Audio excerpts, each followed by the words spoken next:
Let the holy name of God be glorified this time.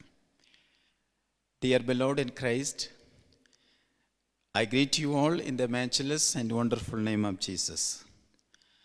I really reckon this opportunity as a great privilege in my life to be with you with God's word.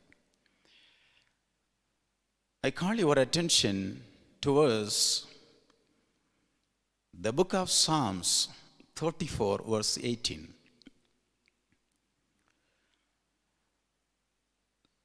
I shall read for you. The Lord is close to the brokenhearted and saves those who are crushed in spirit. As we all know, Psalms 34 is the Psalm of David. David begins the psalm with a phrase of praise. In the very first verse, he says that, I will extol the Lord all times. His praise will always be on my lips. Our God, who is seated in throne in heaven, abide in the midst of praise. Our God is a God of praise. I thank God that our God is praised by all people, each and every nation, each and every creature of this land. Psalmist on the other side, he never forgot to give some instruction to the children of God to be blessed by him. Let me tell you one thing. Each and every meet of God in our lives will bring abundance of blessings in our life. Each and every meet of God in our lives will bring a miracle, a new chapter in their life, a new blown of life,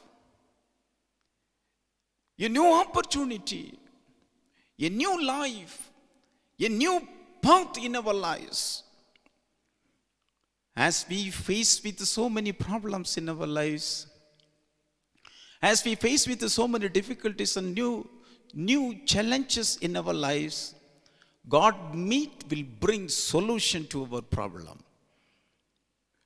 When we come to 18th verse of this psalm, psalmist is telling that the Lord is close to the brokenhearted and he saves those who are crushed in spirit. What a wonderful God we have in our lives. The God who walks with us. The God who stand with us. The God who stand in our problems, in our challenges, in our toils, in our moils, in our sufferings. The God who take part all our problems. When we break our heart unto the Lord, when our spirit is crushed unto the Lord, God is very close to us. God is near to us. I praise God for that. In some occasions, psalmist is experiencing God, that God is so far from him. He was experiencing God that not able to see God close to him, near to him. He was not able to experience God as his help. He was faced with so many problems, so many difficulties. He has gone through the way of suffering in his life. He has faced so many challenges in his life. He sought the gods. He sought the help of God. He cried to God, but not able to find him. He was looking God, not seen. He was crying God, not answered. He trusted in his God. He put his trust in the Lord, but not seen any help from him. Everywhere silent. God is so far from him. Let me bring some examples to illustrate how this psalmist faced these situations. Let me call to your attention towards Psalm 10 verse 1. I shall read for you. Why, O Lord, you stand far off? Why do you hide yourself in times of trouble? He's telling that I am in trouble. I am in great trouble. I am surrounded with the wicked people. I am entangled with the wicked people. Wicked people wanted trouble in my life. They wanted to bring harm in my life. Everywhere wicked people. I am totally surrounded with the wicked people and they wanted to bring trouble in my life. No way to escape. No hope in my life. In this difficult situation, I sought the help of God, but God is so far from me. He is hidden his face from me. He understands that only God can help him. He has reflected this idea in Psalm 22 verses 1 and 2. Let me read for you. My God, why have you forsaken me? Why are you so far from saving me? So far from the words of groaning. Oh my God, I cry out by day, but you do not answer. By night, I am not silent. He is telling that I am surrounded with the problem, so many difficulties. In the midst of my problem, I cry unto God. Day and by night I cry unto God. Each and every moment I cry unto God. When I face each and every problem, I cry unto the God. I take it to the presence of God. But I understand and realize that God is forsaken and I am forgotten. God is so far from me. When we come to the 11th verse of this 22nd Psalm, he is praying to the Lord. He is pleading to the Lord. He says, O Lord, do not be far from me, for trouble is near and there is none to help. I am in a stage that there is no one to help me. There is no one to comfort me. There is no one to guide me. There is no one to bear my pain, the pain that I bear in my life. I am in agony, great distress. I am forsaken, I am forgotten. When we come to Psalm 35 verse 22, he says that, O Lord, you have seen this, be not silent, and do not be far from me. He is telling that when I faced with the problems, when I have gone through difficulties, when I faced new challenge in my life, I have brought everything in the presence of God through prayer. God has noted it. I am aware that God has seen everything. Each and every problem that I go through, each and every toil and moil suffering which I go through, each and every challenge that I face, God has seen everything. I brought into the presence of God. God has seen. I am 100% sure that God has seen everything. But there is no answer from God. When we come to 38 Psalm verse 21, he is begging to Lord. He is pleading to Lord that, Lord, you come quickly to me. Oh Lord, my Savior. The same verse is repeated in Psalms 71 verse 12. He is begging, pleading to Lord, Lord, come quickly. Unless and until you come quickly, unless and until you come and works for me, I will be in great trouble. I will be in great problem. I will be in great destruction. Come quickly to me, to my life. Enter into my life. Enter into my family. Enter into my ministry. Enter into my all works of my life. Come quickly to me. He is begging to the Lord. He is pleading to the Lord. When we come, Psalms 13 verses 1 and 2, Psalmist is putting four questions, very valid question, very relevant question. The question that arose from the very situation of his life. Let me bring you these four questions. Number one, how long, O Lord, will you forget me forever? How long? How long this situation will continue? How long it will go like this? I am praying, I am crying, I am trusting, I am having my hope in you. My total trust is in you. I am crying and crying. How long it will go like this? Number 2 question, how long will you hide your face from me? Number 3rd question, how long must I wrestle with my thoughts and every day have sorrow in my heart? Number 4th question and the final question, how long my enemy will triumph over me? My enemies are laughing into me.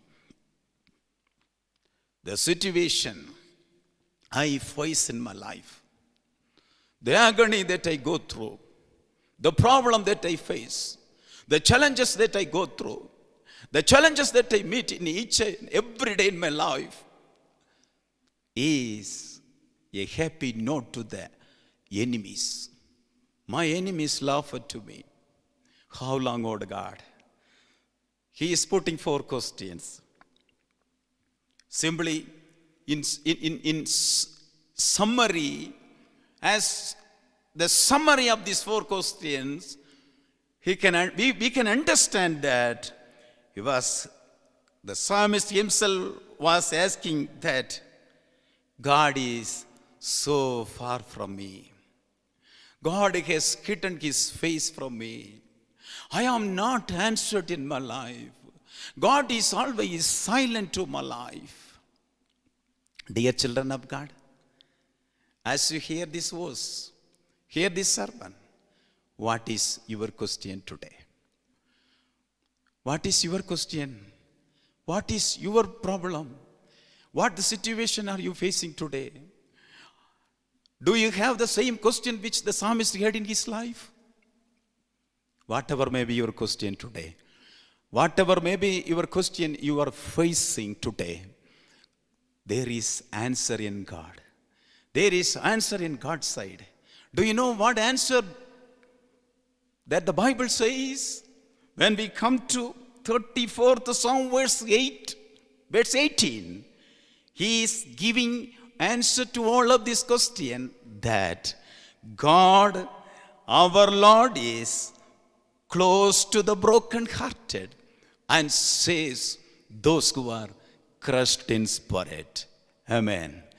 If your heart is broken into heart, if your spirit is crushed into the presence of God, you will be given answer to your problems. You will be given solution to your problem. You will be given answer to your sufferings, your toils, your moils, your challenges that faces each and every day in your lives. Let me tell you one thing. If you break your heart, you will catch the heart of God. Amen. If you break your heart, you will catch the heart of God. Once upon a time, Prophet Jeremiah, he was put up in prison. He was in imprisonment under King Zedekiah. He was in prison. He was not able to rescue himself. He was in the hands of King Zedekiah and was not able to find any solution from his life. Well, Prophet Jeremiah was in prison. He might have thought himself that I am helpless. I am alone. There is none to help me. There is none to comfort me. There is none to plead for me. I am helpless. I do not have any hope at all. I do not have any future at all. My ministry has come to the end point. My ministry has come to the last chapter. My life has almost come to the last boundaries of my life. He might have thinking like that. Do you know what he did? He started crying to the Lord. He started seeking the presence of the Lord. While he was in prison, he was in the hands of enemies. He was in the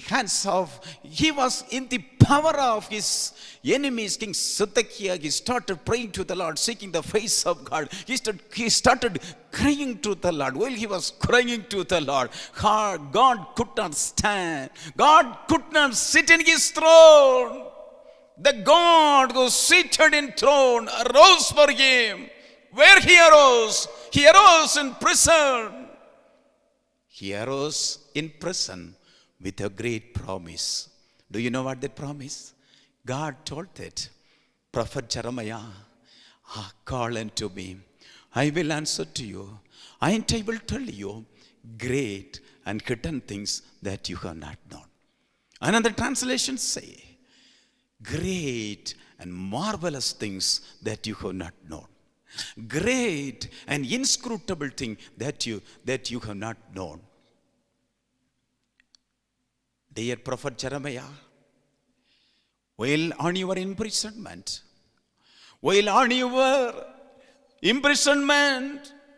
under the control of King Zedekiah, under the enemy's hands of Zedekiah, are you thinking that my ministry has come to an end? My life is come to an end. Now chapter is come to an end. No, Jeremiah, it is not the end of your life, end of your ministry. It is the new beginning of your ministry. New beginning of your life. It's a new hope of your life. It's a new beginning of a life that you are going to achieve in the future. A wonderful life is before you. The same God is with us. If you break your heart, you will catch the heart. Do you know what the Bible says? The Song of Songs, chapter 4, verse 9. I will read for you. You have stolen my heart, my sister. My bride, you have stolen my heart. Here, the word stolen is referred here. In different translation, different terms are used instead of stolen. In one translation, it is given ravished. Another, charmed. Another, won. Another, caught. Is it possible to catch the heart of God? Is it possible to steal the heart of God? Is it possible to win the heart of God? Yes, is it possible? According to the passage that is referred here, it is possible to win the heart of God. It is possible to steal the heart of God. It is possible to catch the heart of God. It is possible to charm. It is possible to ravish the heart of God.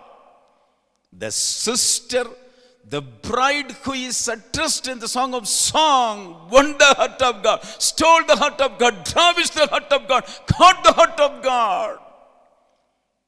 How she caught? How she stole the heart of God? Bible says she stole the heart of God through the fragrance of her clothes. In number of occasions in the Bible, fragrance is referred with a prayer. If it is so, through the prayer, through the breaking of her heart, through the crest of the Spirit, she won the heart of God. As she won the heart of God, what happened in her life? Do you know that? God has given her a garden, a wonderful garden, a blessed garden.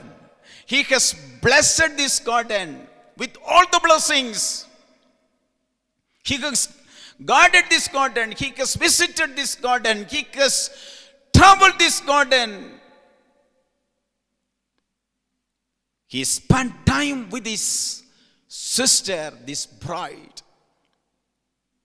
He was trying his all the best to making enjoyment on this garden. Yes, if you break your heart, you can catch the heart of God. If you are able to catch the heart of God, you will be given blessing to God. You will be led through abundance of blessings, a new way, in a miraculous way, wonderful way, inscrutable way that you have ever seen in your life, that you have ever heard in your lives. God led Prophet Jeremiah in such a way, wonderful way, in a miraculous way, in an inscrutable way. The same God is I am preaching to you. If you break your heart, if your spirit is crushed unto Him, you will catch the heart of God. You can experience God near to you. You can experience God close to you. There is none other to give right time help. Right time help. Right help in right time. God is the God one who gives right help in right time. When we come to Psalm 119, verse 151, oh God, you are so near. Psalmist is telling that. It is true that once upon a time, when God was silent in his life, when he faced with the problems, when he was not answered, when he felt that God was so far from him, he raised so many questions. Why God? Why you are silent? Why you are not answered? Why you have hidden your face unto me? Why? So many questions. But now he is telling that he is very near to us. He is very near to us. Psalm 145 verse 18 says, the Lord is near to all who call on him, to all who call on him in truth. If we have the mind, if we have the heart to call unto him in right spirit, as breaking our heart, as our spirit is crossed before him, if we pour our heart as somebody did in the Bible, God will come near to us. God will come close to us. We can experience God as our help in our life. Once upon a time, a woman named Hannah grieved before the presence of God because her womb was remained closed for a number of years. We see a woman named Naomi. Naomi was filled with bitterness and pain after experiencing multiple hardship in her family. We see a woman named Hagar. Hagar sobbed in the desert as her son was about to die. What these people did in their distress? They all cried in their distress. They poured their hearts before the presence of God. They broken their heart before the presence of God. What God did to them? God blessed them with his blessings. God met them, their needs. Whatever needs they wanted, God met them. Praise God for that. The same God is with us. Let me come to my last point. Let me come back to the Psalm, 34th Psalm.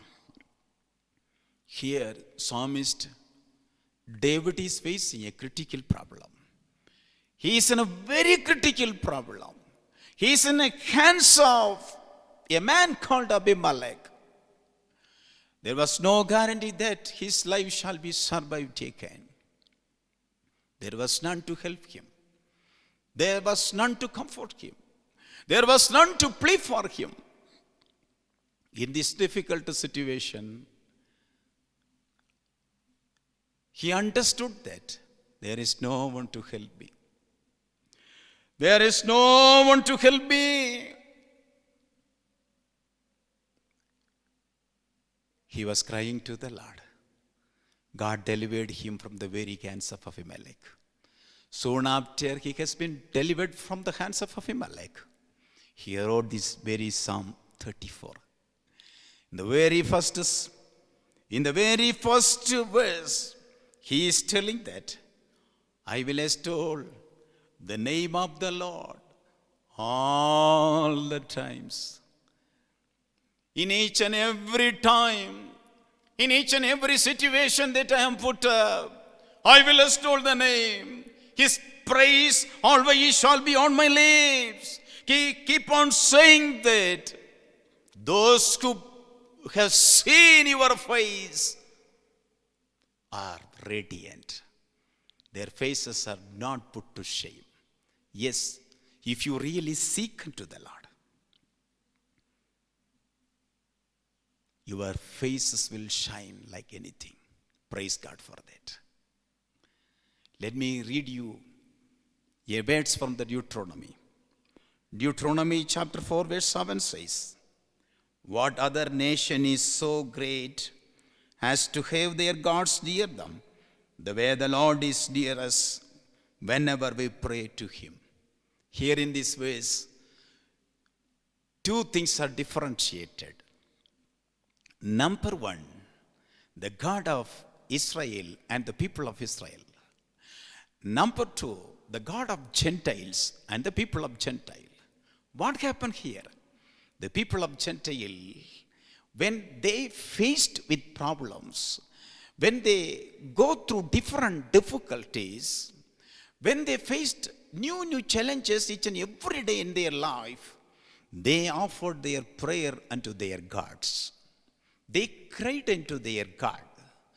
They did so many things on behalf of their problems to offer their prayer unto their gods. They had a number of gods. They sought to number of gods, each and every gods. What happened? No help from anywhere. Bible says that in their trouble, in their great distress, in their problem, they sought their God, but no answer. None of them appeared before these people, these Gentile people. They couldn't see. Everywhere silent. God was not seen in their life. On the other side, the people of Israel sought to their God. Where God is? Our God is seated in throne in heaven, midst of praises. He is seated in heaven. To this God, the people of Israel sought. They brought their problems into the presence of God. What happened? God arose from there. God appeared before them with a promise, not a simple promise, a great promise. God is telling to them, I am going to lead you. I am going to take you in a new way, in a new path, in a new miracle, in a new situation, in a new hope, in a new life, in a new chapter. Everything will be new. Do you know how God led the people of Israel while they were in the wilderness? God led them. They carried them in their shoulder as a father carries his son. Oh, what a wonderful God we have in our lives. Dear children of God, as you hear these words, this sermon today, what is your question today? What is your problem today? What is the challenge that you face in your life today? What is your question and problem that you face, that you go through in your life, your family problem, whatever may be your question today? Commit yourself in the hands of God.